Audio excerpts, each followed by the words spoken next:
अक्सर लोगों की उँगली जो है वैसे मुड़ जाती है और वो उसको सीधा नहीं कर पाते। इस वीडियो के अंदर बात करते हैं कि इसकी वजह क्या हो सकती है, इस बीमारी का नाम क्या है और इसके इलाज के लिए आप क्या-क्या कर सकते हैं। वीडियो को एंड तक देखिएगा। अक्सर लोग अगर उँगली मुड़ जाए तो उसको सीधा नहीं कर पाते और ये अक्सर जो है लोगों के लिए काफ़ी मसले का बायस बनती है। इस वीडियो के अंदर बात करते हैं ये जो कंडीशन होती है इसको ट्रिगर फिंगर बोला जाता है, जिसके अंदर होता क्या है, उँगली जो है वो मुड़ जाती है और उसको आप सीधा नहीं कर पाते, उँगली एक जगह अटक जाती है। या जब आप उसको सीधा नहीं कर पाते तो बाज़ औक़ात आपको अपना दूसरा हाथ यूज़ करना पड़ता है, उसको सीधा करने के लिए। अक्सर सीधा करते आपको क्लिक की या स्नैप की आवाज़ आती है या आपको आपकी जो उँगलियाँ हैं उसमें स्पेशली जो आपकी बेसिस हैं वहाँ के ऊपर हाथ लगाने से दर्द महसूस होता है। ये हाथ की किसी भी उँगलियों को अफ़ेक्ट कर सकती है, लेकिन अमूमन आपका जो अंगूठा है, आपकी जो मिडल फिंगर और जो रिंग फिंगर है उसको ज़्यादा अफ़ेक्ट करता है। अमूमन मर्दों या औरतों में किसी को भी अफ़ेक्ट कर सकता है। अभी तक इसकी कोई ख़ास वजह जो है वो नहीं पता चल सकी। लेकिन देखा गया है वो लोग जिनको शुगर का मर्ज़ हो यानी डायबिटीज़ या उनको रूमेटॉइड आर्थराइटिस जो कि गठिया की बीमारी है, या वो लोग जिनको गाउट यानी यूरिक एसिड का प्रॉब्लम हो, उन लोगों के अंदर इसके चांसेस ज़्यादा होते हैं।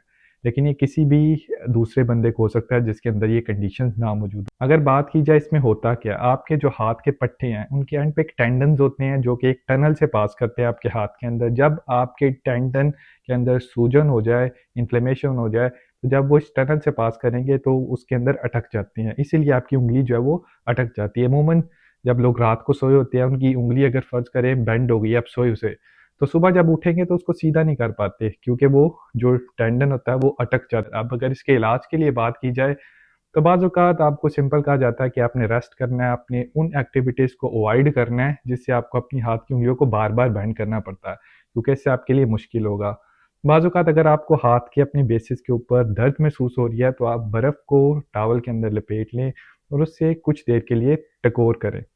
बाज़ औक़ात अगर आपको दर्द महसूस हो रही है तो आप जो एंटी इन्फ्लेमेटरी जेल्स होती हैं जैसे कि आइबुप्रोफेन जेल है, वो उस जगह के ऊपर लगा के रब करके दर्द को कम कर सकते हैं। लेकिन कोई भी ऐसी दवाई इस्तेमाल करने से पहले आप देख लें या फार्मेसी से मशवरा कर लें कि वो आपके लिए सूटेबल है कि नहीं।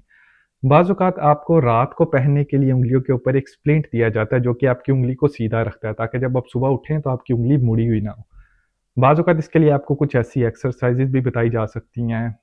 अगर कोई भी ऐसी चीज़ काम ना करे तो स्टेरॉइड इंजेक्शन जो है वो भी उँगली में लगाया जा सकता है जो कि आपका डॉक्टर आपको रेकमेंड कर सकता है। अगर इन सारी चीज़ों करने के बावजूद आपको फ़र्क नहीं पड़ रहा तो लास्ट स्टेज पे आ जाता है कि सर्जरी करके भी लोगों की जो ये ट्रिगर फिंगर है उसका सॉल्यूशन निकाला जा सकता है। उम्मीद है इस वीडियो से आपको ट्रिगर फिंगर के बारे में ज़रूरी इन्फॉर्मेशन मिली होगी। अगर आपको वीडियो अच्छी लगे तो ज़रूर दूसरे लोगों के साथ शेयर कीजिए और मेरे चैनल को फ़ॉलो कर लीजिए ताकि आपको ऐसी इन्फॉर्मेटिव